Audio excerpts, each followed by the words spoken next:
excited to find out how things are going. The fire is scary, and so we're excited to find out how things are going now. And I just flew through Chicago yesterday, and I can tell you that the airport is not improved since 1871.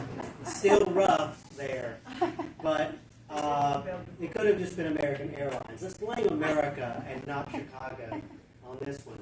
But we're so glad that we're able to come and hear more about the third book here at Redemption Books. Redemption Books is a part of the Christian Study Center movement overall, and specifically the Richmond Center for Christian Study. The Richmond Center for Christian Study is an outreach to students and faculty and the community around the University of Richmond. Just that direction. We have a student center over there, and the bookstore is the public face of the ministry, where we help people to understand how to live a good, a beautiful, a true life, not just on Sundays in their church, but in their lives throughout the week, their families, their vocations as well. And so we are very happy to see a book like Heather's come out, because this is fiction that embraces the whole world and the whole life and shows how the faith works in and through the whole of life. And so we're excited about stories like Heather's that she's telling, and we want more and more people to read those stories and hunger for that kind of holistic Christian life. So Heather, I want to invite you to come forward and tell us more about your books and your series, and tell us where it's going. And if you don't answer all those questions that I have, I'm just going to ask you when you're done, and we'll have a little chat in front of everyone. But welcome, Heather, today. So as Mr. Bryan said, I write Christian historical fiction, which to me, to say Christian fiction, it means that the character arc finds its resolution in Jesus, and not in any other kind of like humanistic answer. So when I say Christian fiction, it doesn't mean like the characters go to church at one point during the story, but that the actual character arc is about how Jesus and how the gospel affects my characters in their daily life. So the reason why I write Christian historical fiction is because it's a convergence of a lot of things that I find delight in. And I think anytime we talk about creativity, we're looking at someone has a muse or something that they enjoy or delight in. Like if you enjoy birds, right, that would be like your muse. And then combined with a creative act and a product that they also find delight in. And so for me, that's story. So like if somebody loves you and loves that music and that way of like words flow together, then they're going to write a song about you. So for me, I love history. I love American history. I love my hometown of Chicago. I love studying how people behave and how the real events of history would have affected my characters. Like how would this person with this personality and this life experiences, how would they react to things like the Civil War, the city burning down, so on. So to me, writing Christian historical fiction is bringing all of those things together, and then the creativity comes out of that. So I'll come back to that later, but Robert asked me to speak a little bit to what my books are about. The first book, Until We All Find Home, is about found family. It's 4 siblings who were orphaned as children and separated. They find each other in the American Civil War, and they have 4 completely different personalities, completely different life experiences, and they try to make a family out of that. And then in Until We All Find Home, some of the brothers come to know Jesus for the first time and find in him, the peace that they're searching for. And so then, and Until We All Run Free, then it's about them taking their new faith and growing in it, and what does their new faith life look like for living out in the day-to-day. And so, and Until the Light Breaks Through, the book that I just wrote, it's about when our religion becomes more about us and about bettering ourselves and about like I am attracted to this person because of the love and the light that they have for Jesus, and you're pursuing that, and you're pursuing your own sanctification, and you're pursuing like this person that you want to be, and it becomes more about that than about God and glorifying God. So I tried to, throughout the progression, because it's the same characters, each book highlights different characters, but it's a family saga, so they're all in all of them. But I tried to show the progression and show like their growth, so that they're not dealing with the same things in the third book that they dealt with the first book, but it's like, where are we now? And what are we dealing with now after having already learned these lessons? So Until the Light Breaks Through, as we have mentioned, it does include the Great Chicago Fire, but it also, that's not the only setting in the book or the only thing the book is about. The main character actually ends up in 4 different states. So it actually has quite a lot of other setting to it. It's just the Great Chicago Fire is the one that affects you the most. And, you know, when the entire city burns down, it's pretty life-changing. And so it does happen, but it's not, if you're worried about reading a book where you're just like coughing through smoke the whole time, that's not going to happen.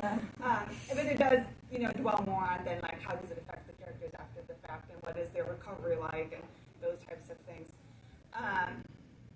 So I write about Chicago, like I said, it's my hometown. I'm from Chicago. And the reason I'm from Chicago is because my parents met at Moody Bible Institute. And the reason my parents met at Moody Bible Institute is because 150 years ago, a shoemaker moved to Chicago, and he just had a deep love for Jesus and started telling people about Jesus. And I just find that so inspiring, the fact that D.L. Moody affects my life today. The reason I'm sitting here talking to you, the reason I'm writing books is because of this man. And I think it's so inspiring to think that just somebody who like lives faithfully for God can have that kind of an impact 150 years later that like he had no idea. You know, he was just obeying and doing what God called him to do. So when I studied and researched for my books, it's learning the history. This is the part that I like I said. I find great joy in it because it's like putting together a puzzle. And you have these general pieces of like what you know about history. And then as you research more, you're seeing like more pieces fit together. You're seeing how does like church history fit in with world history, fit in with local history. And that thought of like how did we get where we are today? And then when you're able to look back and say like, oh, that's how that started, or that's how that fit. And those people knew each other, and I find so much joy in that. Yeah, so it's like, you know how, you know, math can be logical, and you figure out the puzzle, and that's how it is for history for me. So in Until the Light Breaks Through, I dedicated it to my dad, because my dad, he passed away 13 years ago, because he loved church history. And he would take us places, like he took us to Alton, Illinois, to see the monument to Elijah Lovejoy, who was a Christian man who was martyred for printing an abolitionist newspaper in the 1830s, 30 years before the Civil War. And so that was the kind of man my dad was, and he enjoyed that kind of thing too. And so I'm realizing more and more that I got that from him, and I'm grateful. And so I wanted to dedicate it to him because even as I was writing this one, and I'm including information about like a hymn writer that lived in Chicago at the Civil War. At the Chicago Fire. I didn't know he lived there, and I'm writing about him, and I'm like, oh, my dad would have loved this, and I'm like, maybe my dad already knew this, and I just felt like, oh, I want to call him up and talk about this with him, and so that's what prompted me to dedicate it to him. So like I said, I like to see how all of the pieces fit together to create history and create the world we have today, but then also how we got to where we are now. So talking about Chicago in 1871, there was an author named Caroline Kirkland who wrote in the Atlantic Monthly in 1871 about Chicago. She said, to describe Chicago, one would need all the superlatives said in a row.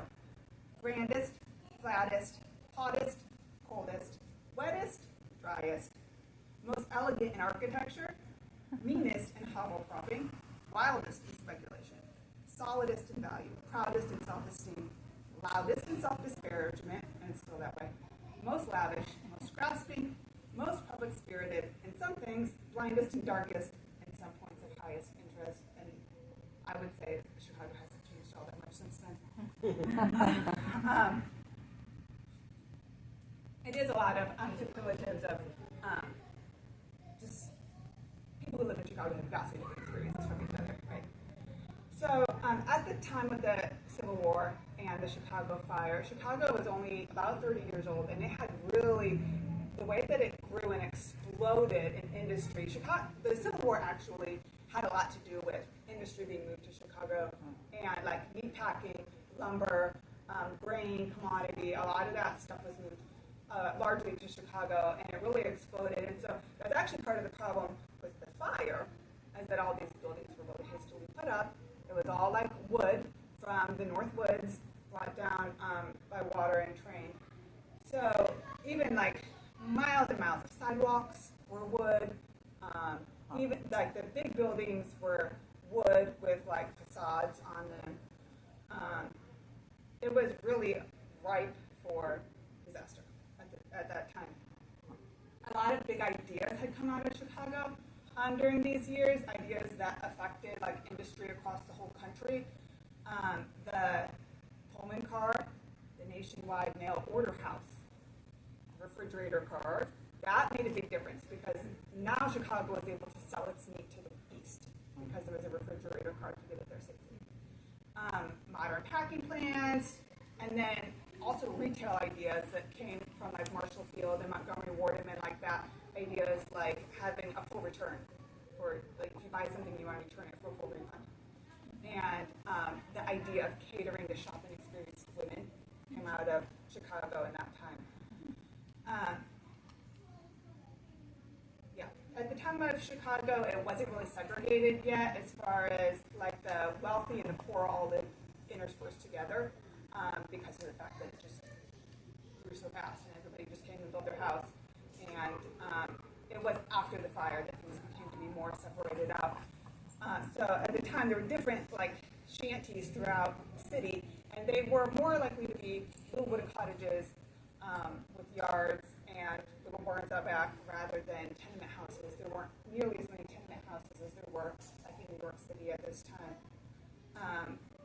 The worst was Conley's Patch. It had like saloons and gambling dens, and so that was part of why some people said, and I even said it in the book, some people said that the fire was a judgment on the city because so much of that kind of vice was right in the middle. You know, it wasn't like segregated out to certain parts of town. It was just everywhere. Everywhere you looked. So Chicago is divided into 3 areas, and I could not put a map in my book for copyright reasons, unless I drew it myself. So I have a map of Chicago, and this actually shows the burning area. But the Chicago River flowed originally, it has 3 branches. So it flows from north to south, from south here, and then it takes this main branch into the Lake Michigan. So it originally flowed like this and divided the city into the west side, the north side, and the south side. And so those are terms you'll see a lot in my book. When you're talking about the fire jumping the river, it would have been these 2 points here and then to here. I'll get to it. Let's see. Yeah, so another thing is Chicago did some like really incredible like engineering feats that were really unheard of, and one was that at this time or previously the city had been at the same sea level as Lake Michigan, and they literally, because of sewage issues and just the mud and everything, they literally lifted their buildings up, jacked them up, and like raised their streets. Well, everybody had to do their own. And so for many years, the city was like ups and downs. There were lots of twisted ankles, lots of broken legs, because you'd be walking down the sidewalk and you'd walk down 6 feet. Oh my Walk goodness. up 6 feet. Wow. But this I guess sewage was always an issue because Lake Michigan was the main drinking water. The river's flowing into Lake Michigan. Everybody's dumping all their sewage into the river, and so they actually reversed the flow of the river. And in 1871, a couple of months before the fire, they had deepened the South Branch to get it to flow this way. They dredged it here and had pumps to pump this way. That lasted one season, and then it reverted again. So it wasn't until 1900 that they actually reversed it for good. So obviously, cholera and all of that was always a problem up until this point.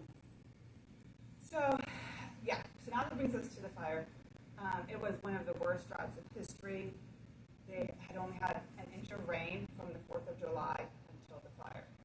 And everybody had stocked up all of their hay and firewood for the winter. So their yards were all full of all of this dry hay and firewood. And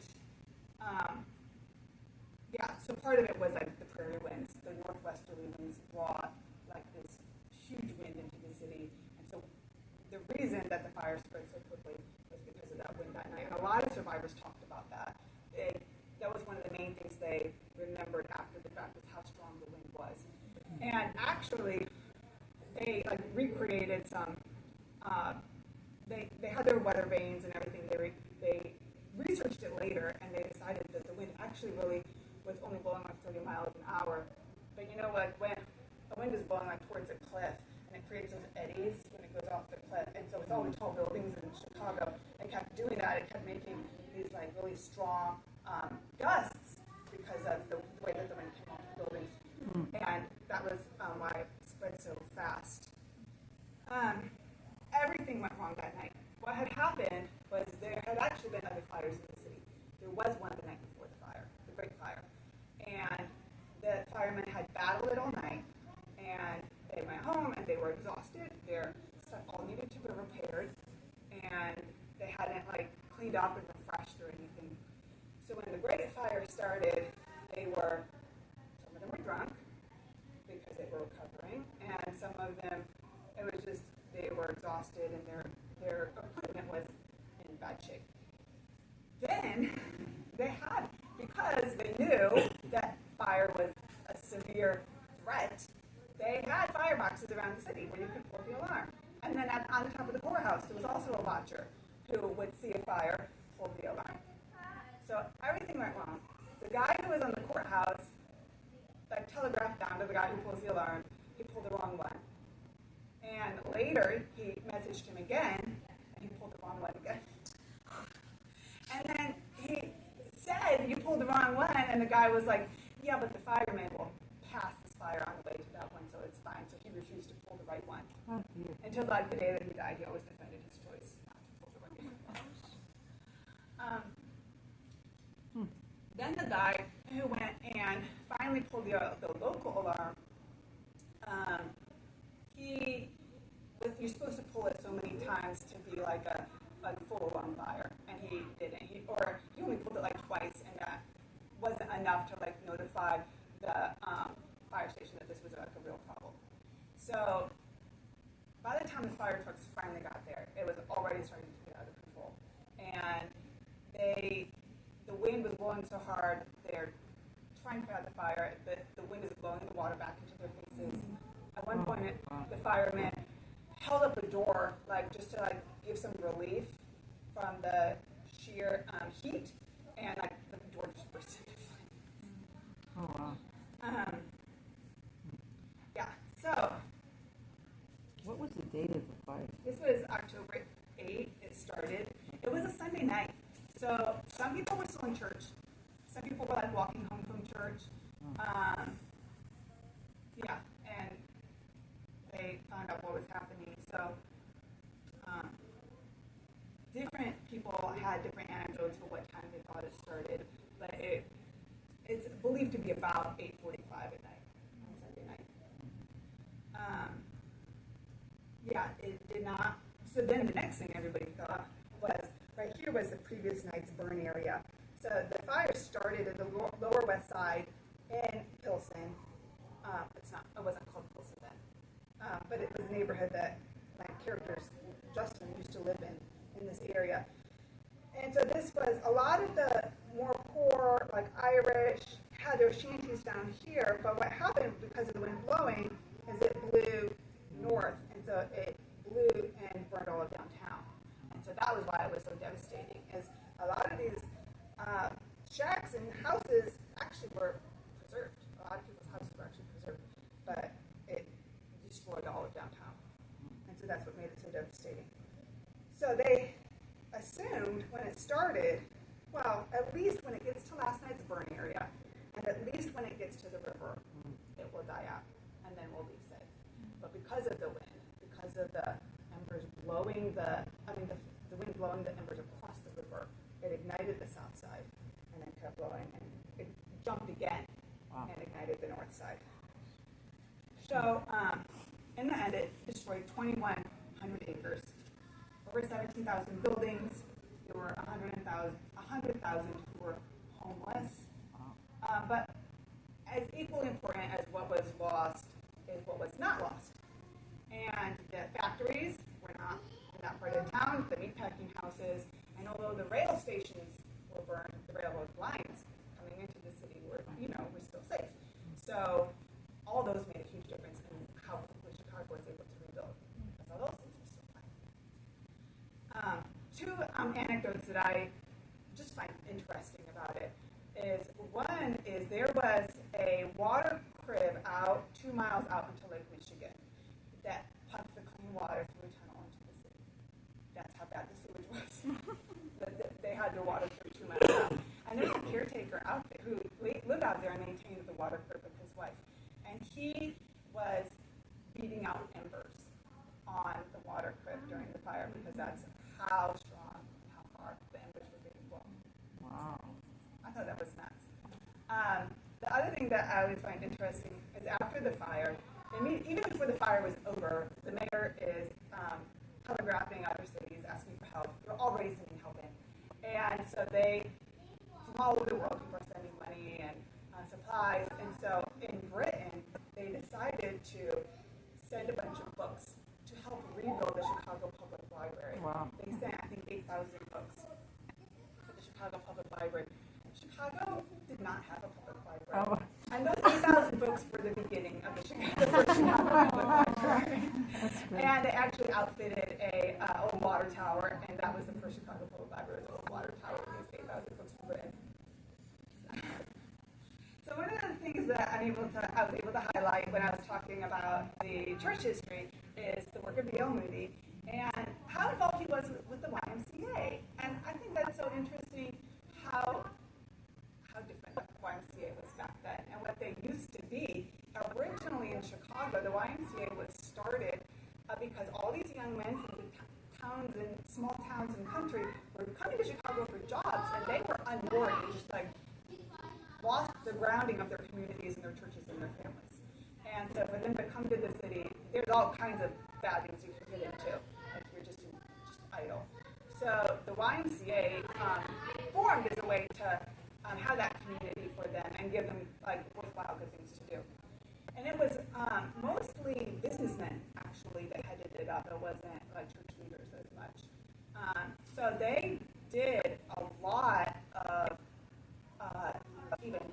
evangelistic work, visiting sick and poor, handing out literature. When D.L. Moody joined the YMCA, he became the president of it for a few years in Chicago, and he built Farwell Hall, which is the building where they did a lot of their work out of. They had an employment office. I'm trying to remember how many things they had. They would hold lecture series. He had his Sunday schools, obviously, his Sunday schools, and so by the time of the Civil War and the Great Fire, the YMCA was really a pillar in the evangelistic community in Chicago at that time, and even in the Midwest because of the work that they were doing. And I found it really fascinating. In 1880, some of the YMCA members were talking about it, and they said, even if our gymnasium is crowded and our musical and literary entertainments are intensely interesting. Unless souls are converted, we fail in the great aim of our association. Yeah. And another thing that I learned that was fascinating to me is D.L. Moody's brother-in-law, Fleming Revell. D.L. Moody married Fleming Revell's sister. Fleming grew up in Chicago. D.L. Moody convinced him to start publishing his tracts and Sunday school papers and those types of things. And at the time of, after the Great Fire, he lost all his offices and everything, and then he's rebuilding and trying to decide where am I going to go next with this, and he decided to start publishing books. And that now Revell Publishing is one of the major Christian publishers today. And I love to see how it's well, in this time and place that I'm studying, how, again, how things that affect us today, I came out of that time. Yeah, so anyway, I'll wrap up here in a minute. I was talking earlier about how creativity is something that we study the world and we find things that we really enjoy and we really want to talk about it. And it's when we're studying those things, whether it's birds or whether it's American history or whether it's someone you're in love with, right? Creation declares the glory of God, right? And so when we're studying something, we are able to see God in that, and it's a form of worship. And then when we create, we're proclaiming God, and we're really praising God. And I think I'm able to see how my joy that I take from story and from history, I'm able to really proclaim Jesus through that. And how God really cares about what we enjoy. He cares about what we're good at, the gifts that He gave us for His glory and for us to honor His name. So I just think it's important that we share our creativity and we share those gifts, because when we do that, and other people are able to take joy in that too, and they're able to praise God too. So Acts 4:20 says we cannot but speak about what we have seen and heard, and I'm able to look at history and see the God in 1871 is the same God who is God today. He was good then, He is good now, and when I see Him then, I can talk about Him, and it can encourage the church now. So that's why I do what I do. So I take great joy in sharing my stories with you, and I hope you enjoy them too. But what you can do to help proclaim, help to get my message out, is to review the books online, Amazon, Goodreads, all those places. Tell your friends, lend your books, tell people to come down to your books and buy it. Yeah, because as an indie author, my voice is only as loud as my voice. So anything that you can do to help boost my creativity, and I obviously love to help boost yours. And I really want to thank, I have people in this room who are really key in the production of actually all three of my books. So I don't know if they want to be embarrassed. I appreciate you guys so much. I appreciate Redemption Books. I think it's really valuable that we have this resource in our city, and I'm honored that they were willing to have me here today, but I also wanted to have it here so that more of my city can know about it and use this amazing resource that we have, and to help them along too. So, in closing,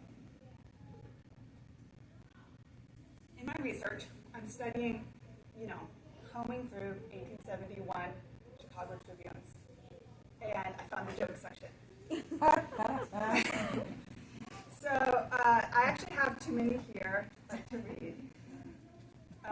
But I think it's interesting to see, what did people back then find funny? And some of them we don't find funny, and some of them we do. So, directly relating to the fire, they said a signboard, I'm quoting directly, I'm not adding to them, just so you know. A signboard stuck in the ruins of a building on Madison Street reads, "Owing to circumstances over which we had no control, we have removed," etc. An editor of a daily paper has received several poetical effusions suggested by the late disaster, but he declines them all on the ground that it is wasteful to print anything which requires every line with a capital, when capital is as scarce as it is now in Chicago. And then not directly related to the fire. A church member once said to a minister who wanted a little more salary as his family increased, I did not know you preached for money. I thought you preached for souls. So I do, but I couldn't live on souls. And if I could, it would take a good many the size of yours to make a meal. I can keep going. Okay. Why do girls kiss each other and men do not? Because girls have nothing better to kiss than men have. All right, that's fine. Oh, these are good. Okay.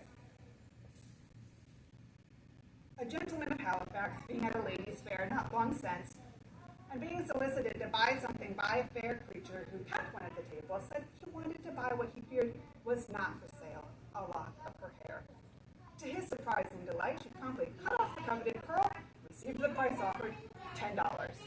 The happy purchaser was exhibiting the trophy to one of his friends, who very suddenly blasted his joy by saying, "She rather outed you, but to my knowledge, she paid only $3 for the whole thing." That's funny.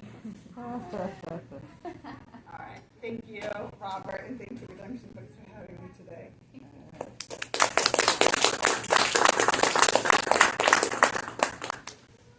So the books are available, signed author copies today for $12 each.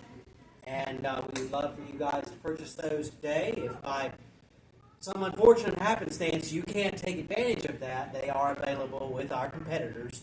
We won't use that word here, but you know what I'm talking about. And also all the families that are here today, each family, feel free to go get a used book of your choice. It's on the house today. We just love you guys, and your support of local writers is important. And I want to reward you for that. So go get your family a free book before you leave today from our used book section. Welcome to Redemption Books, and we hope that you'll return again. Thank you.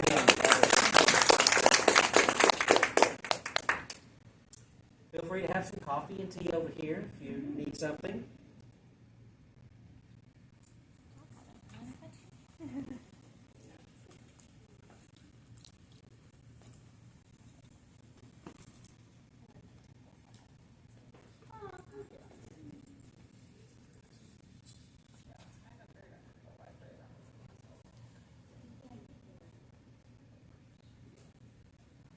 Let me show you how it works. So there's your water.